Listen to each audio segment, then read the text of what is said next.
Good morning, good afternoon, good evening, wherever you are on this planet. My name is Adamantium, and welcome to this edition of AAU TZM Podcasts. Hope everyone out there is feeling well, and thank you very much all for tuning in, or clicking in, as it were.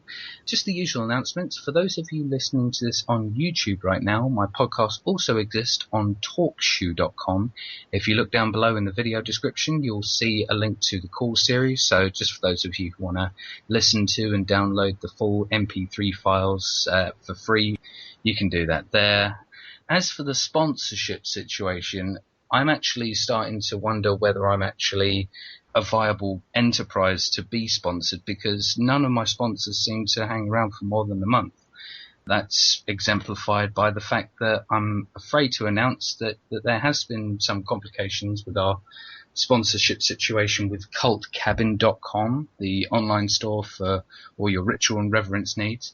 It turns out that a group of individuals who will remain anonymous for general annoyance reasons have complained directly to Cult Cabin on the grounds that the Zeitgeist movement gives cults a bad name.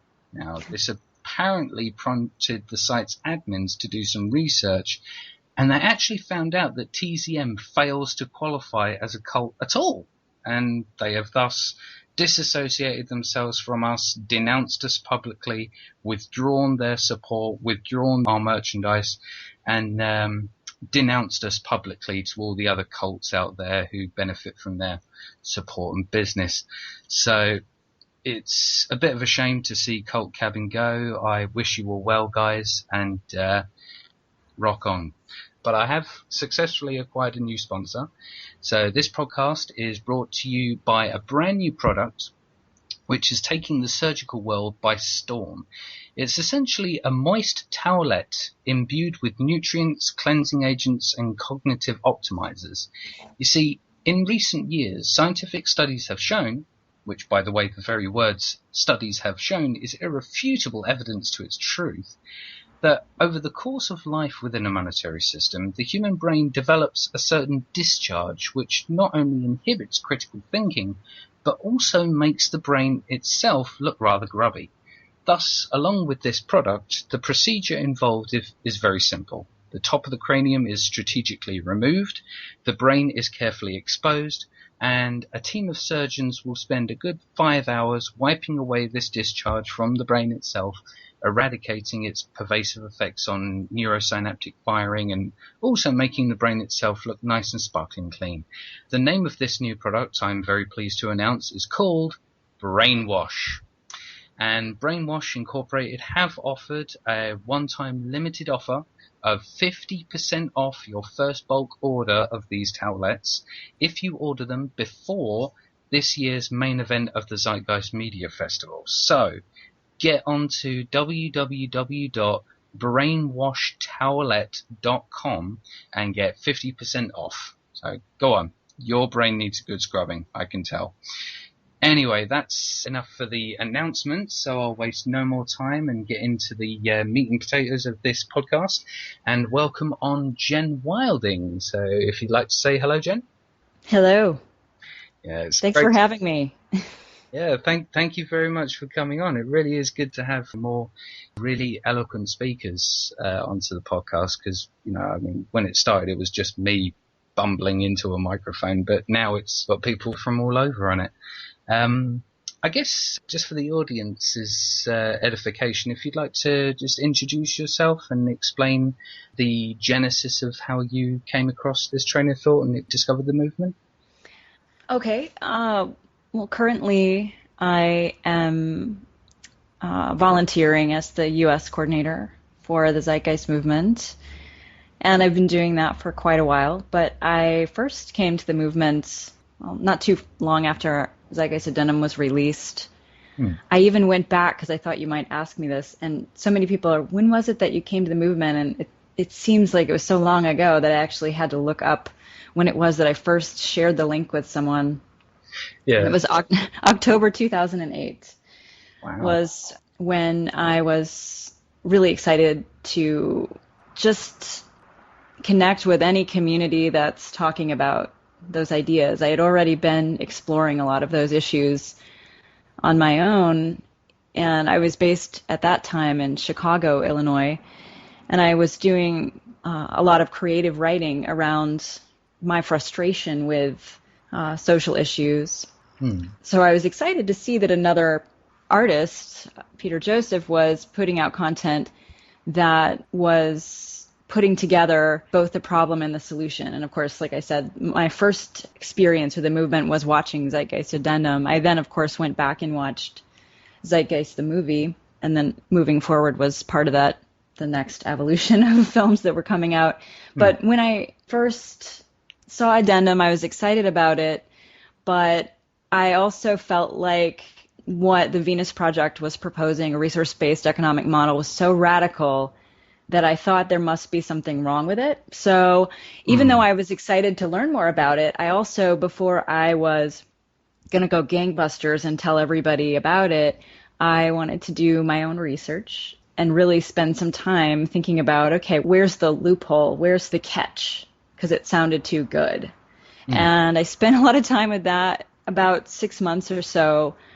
And coming up on that, I developed, this was before there was a chapter system, I guess, network.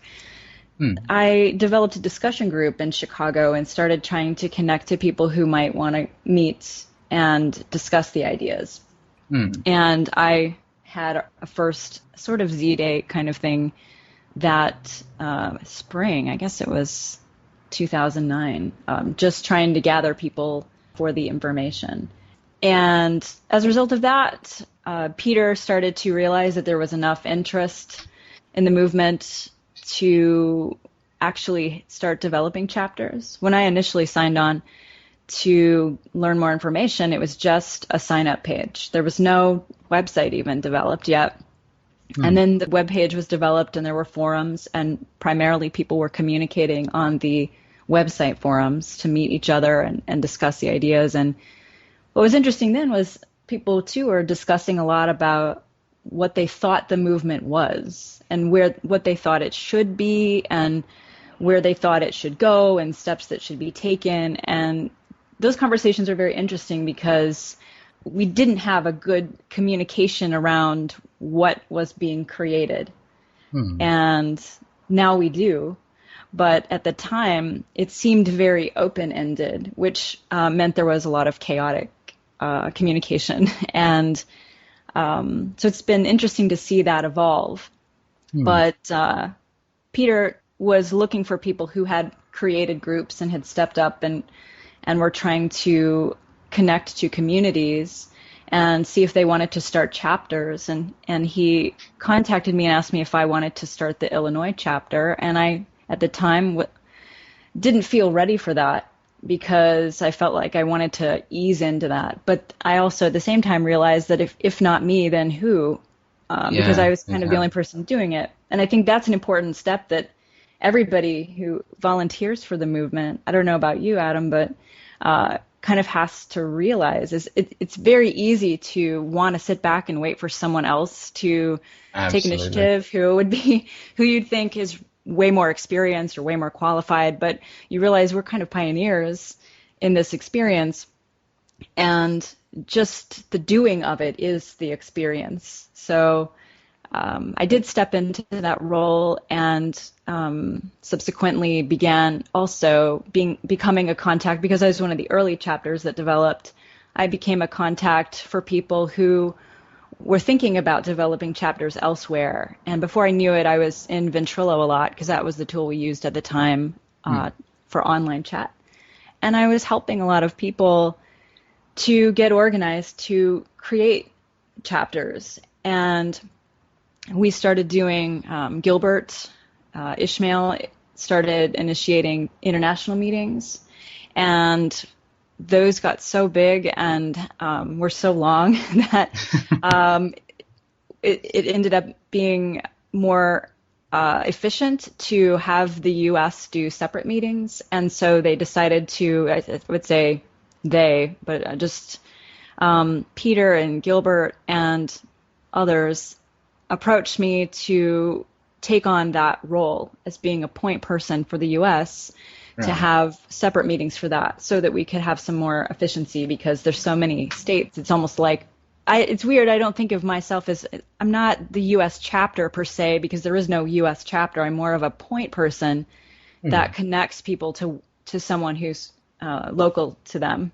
Hmm. So just a point in the network that is connected to global folks in communication for the movement. But Hmm. that's what I've been doing. I'm now based in California and am active with the Los Angeles chapter because that's the local chapter here, and still doing meetings for U.S. coordinators. Yeah, that's cool. How would you say encountering this train of thought initially affected your own personal worldview? Was it something that, whether it was when watching Zeitgeist Addendum or coming across the Activist Orientation Guide video as it was back then, or any of the other materials, how would you say that the shift has affected how you previously viewed the world, if it was in fact different than what it is now? Um, well, part of the reason why I was so emotionally impacted by watching Zeitgeist Addendum the first time I saw it was because I had already been exploring a lot of the problem issues and recognizing that a lot of the same problems that Peter talked about in my own world. And I had this moment where this sort of eureka moment, like, okay, this is great. Someone else is exploring these too. Someone else is thinking about this too. Mm. So I felt an instant kinship there. And, even though I didn't know anything about Peter Joseph or hadn't even seen Zeitgeist the movie, I just was really excited about what he was talking about and that he had the balls to put something out there like that because I Absolutely. know that immediately that kind of challenge of the status quo immediately opens you up to criticism in a way that is part of the reason why a lot of people don't ever step up. Mm. And so it's a risk. And I admired him for that. But what really was different about that moment, even though I had been exploring a lot of the problems, is that I was somebody who was trying to find an edge through the political system of trying to fix these things or trying to actually I was more of a took a more of a libertarian view at the time. My sort of personal philosophy was live and let live and trying to create an environment where people could have a lot of freedoms and just respect everyone's freedom.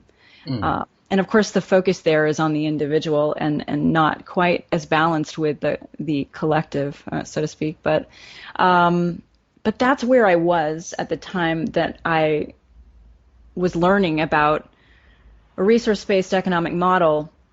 But when it hit me with the information, and I say that it hit me because it was like A sledgehammer to the stomach. you know what? That's interesting. I even was at a meeting last night where somebody described being punched in the stomach as how they felt too. So it's a common feeling.